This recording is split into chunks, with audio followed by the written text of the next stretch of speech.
Did you know that ancient biblical principles on sexuality remain profoundly relevant today, even in our modern, fast-paced world? Think about this. While society pushes for limitless freedom, these boundaries were created for our protection. Yet these principles are often ignored, misunderstood, or even mocked. The Bible teaches that sexuality is a gift, a sacred one, but also warns about its misuse. It talks about 7 specific sins related to sexuality that go beyond societal taboos, touching the deepest parts of our soul and our connection with God. These sins have not only personal consequences, but can also damage families, relationships, and entire communities. Why does the Bible emphasize these sins so strongly? Are these warnings outdated or more crucial than ever? In this video, we will explore the 7 most serious sexual sins according to the Bible, their consequences, and the path to redemption. But before we dive in, remember, if you like this video, don't forget to like, share, and subscribe to Scripture Wisdom for more inspiring content like this. Shall we start? Adultery is perhaps one of the most mentioned sexual sins in the Bible. It is not just a betrayal of the spouse, but a breach of the sacred covenant established before God. Marriage, according to Genesis 2:24, is a covenant in which 2 people become one flesh. The TU. When one of the parties commits adultery, this unity is violated, bringing with it pain, distrust, and ruptures that affect not only the couple, but often the entire family. In the story of David and Bathsheba, 2 Samuel 11, we see a clear example of the devastating consequences of adultery. David, a man after God's own heart, committed this sin by taking Bathsheba, Uriah's wife, for himself. This act triggered a series of tragedies: the death of Uriah, Nathan's prophetic judgment, and the loss of David and Bathsheba's son. David's adultery not only destroyed lives, but also brought dishonor to God's name.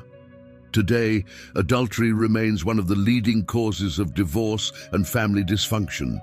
It destroys trust, compromises family values, and disrupts emotional bonds. Furthermore, the spiritual consequences are profound. In Malachi 2:14-16, God expresses his distaste for divorce, which is directly related to adultery, highlighting how it affects the divine purpose for marriage. Adultery, therefore, is not just a moral transgression, it is an affront to God himself, who established marriage as a representation of the relationship between Christ and the Church. This is why we must guard against this sin, protecting our hearts and being faithful to the sacred covenant. Fornication is another sexual sin that the Bible strongly condemns. Unlike adultery, it generally involves sexual relations outside of marriage, but without pre-established marital ties. The seriousness of this sin lies in the fact that it disrespects the body, which, according to 1 Corinthians 6:19-20, is the temple of the Holy Spirit. A clear example of the condemnation of fornication appears in 1 Thessalonians 4:3-5, where we are called to sanctification by abstaining from sexual immorality and honoring our bodies. Fornication, far from being something trivial, distances a person from God's will and generates profound emotional and spiritual consequences. Many don't realize that sexual intimacy is more than a physical interaction. It involves the intertwining of souls. Therefore, practicing it outside the context of marriage can bring invisible wounds, such as feelings of guilt, emptiness, and spiritual disconnection. In modern society, fornication is often normalized, promoted as part of a sexual freedom that actually imprisons. This is especially visible in the rising rates of sexually transmitted diseases, unwanted pregnancies, and unstable relationships. But the greatest damage is often not visible. It is spiritual, moving the person away from God and his holiness. To combat this sin, it is essential to remember that God's plan for sexuality is perfect. Marriage is not a mere social formality.